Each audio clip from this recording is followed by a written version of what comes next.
শ্রীমা, জীবনে কি চলছে শুনি একটু। জীবন মানে তো জি বাংলা। জীবনে অনেক কিছু চলছে, যেরকম নতুন নতুন কাজ করছি, মিউজিক ভিডিও করছি, বাবা মার সাথে সময়টা একটু বেশি কাটাচ্ছি, অন্য দিক থেকে একটু ধ্যানটা দিয়ে একটুখানি কাজের বিষয়ে সিরিয়াস হচ্ছি, নিজেকে নিয়ে একটু ভাবছি, কখনো কখনো একটু একা বেরিয়ে পড়ছি ঘুরতে।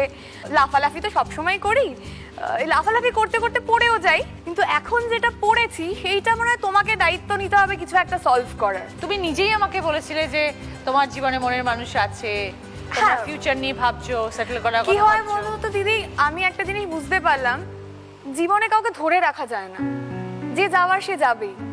তো সেইখানে আমার মনে হয়েছে যে না, এটাও আমার একটা শিক্ষা। আমার হয়তো কিছু কমতি রয়েছে, সেটা আমি জানি না, তো নিজেকে আমি সেই জন্য একটু ভাবছি নিজেকে কি করে বেটার পারসন করবো। 100 জন মানুষ ভালোবাসার আছে, একজন না থাকলে কি এসে যায়। তো অনেকটা দিন হয়ে গেছে, এখন অনেকটা বেটার রয়েছে, অনেকটা সেটেল। আমি এখন মন দিয়ে কাজবাজ করছি, এইটা হচ্ছে মেন, মানে এইটা হচ্ছে আমার জীবনে এক্সট্রা পাওনা।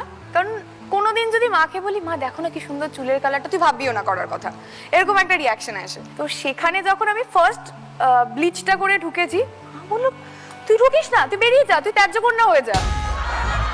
ভেবেছি অন্য সময় বলো না, চুল কালার করার সময় তোমার এটা মনে হলো ত্যায্যকন্যা করার কথা। পরের দিন গিয়ে কালার ঠালার করে এসেছি, মা বললো পাকনা লাগা, এবার ময়ূরের মতো ঘুরে বেড়া তুই।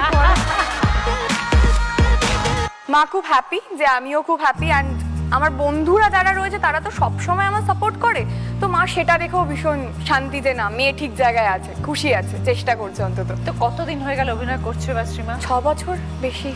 মানে আমার প্রথম সিরিয়ালটা এমন ছিল, শিব ঠাকুরের একটা গল্প। মা তো ছিলই, বাবা আমাকে কিছু বলেনি, বাবা তো একদম ঠাকুরের ভক্ত, হ্যাঁ হ্যাঁ যা যা যা, হ্যাঁ যা যা যা।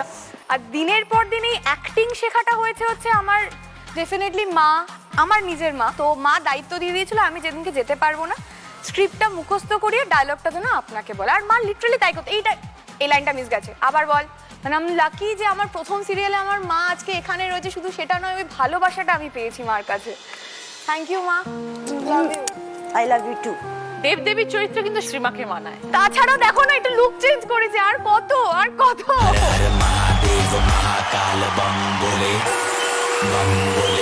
জীবনটা এমন হয়ে গেছে না, একটা শর্ট স্কার্ট পরতে কেমন একটা লাগে না।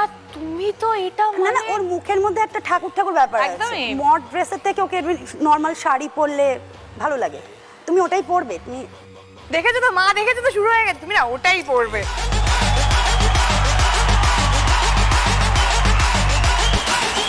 অনেকগুলো বছর হয়ে গেছে, তো যখন ফিরে তাকা ওঠা পড়াগুলো যখন মনে পড়ে, তখন কিরম লাগে? মাঝরাত্রে হলে খুব কষ্ট লাগে, সারাদিন হলে মজা।